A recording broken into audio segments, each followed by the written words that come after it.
آپ کچھ دیکھتے ہیں، اس پر ایک نظریہ بناتے ہیں، پھر اس نظریے کو جانچنے کے لیے مزید مشاہدہ کرتے ہیں۔ جی، جس سے آپ کا نظریہ بہتر ہوتا ہے اور یہ سلسلہ چلتا رہتا ہے۔ یہ حقیقت اور آپ کے خیالات کے درمیان ایک جانلی مکالمہ ہے۔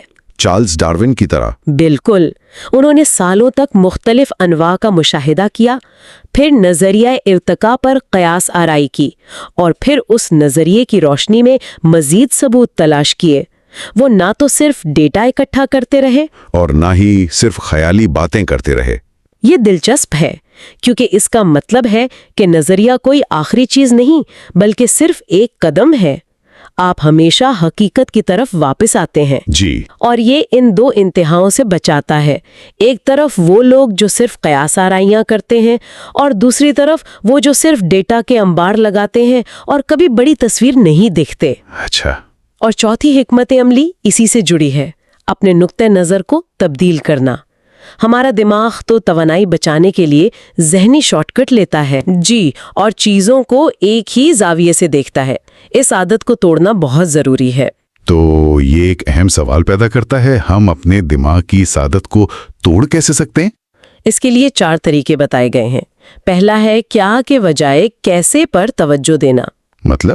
مطلب ہم اکثر چیزوں کو الگ تھلگ اکائیوں کے طور پر دیکھتے ہیں۔ یہ ایک پروڈکٹ ہے، یہ ایک شخص ہے۔ اس کے بجائے ہمیں ان کے ڈھانچے اور باہمی تعلقات پر غور کرنا چاہیے۔ اچھا۔ کسی کمپنی کی کامیابی صرف اس کے پروڈکٹ پر منحصر نہیں بلکہ اس بات پر ہے کہ اس کے اندر معلومات اور اختیارات کا بہاؤ کیسا ہے، یعنی اس کا کیسے۔ ٹھیک ہے، اور دوسرا طریقہ؟ تفصیلات اور بڑی تصویر کے درمیان سوئچ کرنا۔ لیونارڈو ڈا ونچی حقیقت پسندانہ پینٹنگز بنانے کے لیے انسانی انیٹمی کی گہرائی میں اتر گئے۔ انہوں نے ہر پٹھے اور ہڈی کا مطالعہ کیا۔ ان تفصیلات پر عبور حاصل کر کے ہی وہ بڑی تصویر کو زندگی بخش سکے۔ جی۔ تیسرا طریقہ ہے غیر معمولی چیزوں کی چھان بین کرنا، یعنی وہ چیزیں جو ہمارے موجودہ نظریات سے مطابقت نہیں رکھتی۔ ہم اکثر ایسی چیزوں کو نظر انداز کر دیتے ہیں، حالانکہ سب سے قیمتی معلومات وہیں چھپی ہوتی ہیں۔ بالکل، جیسے 1990 کی دہائی میں لیری پیج اور سرجی برن نے اس وقت کے سرچ انجنز کی خامیوں پر توجہ دی کہ وہ اکثر غیر متعلقہ نتائج دیتے تھے۔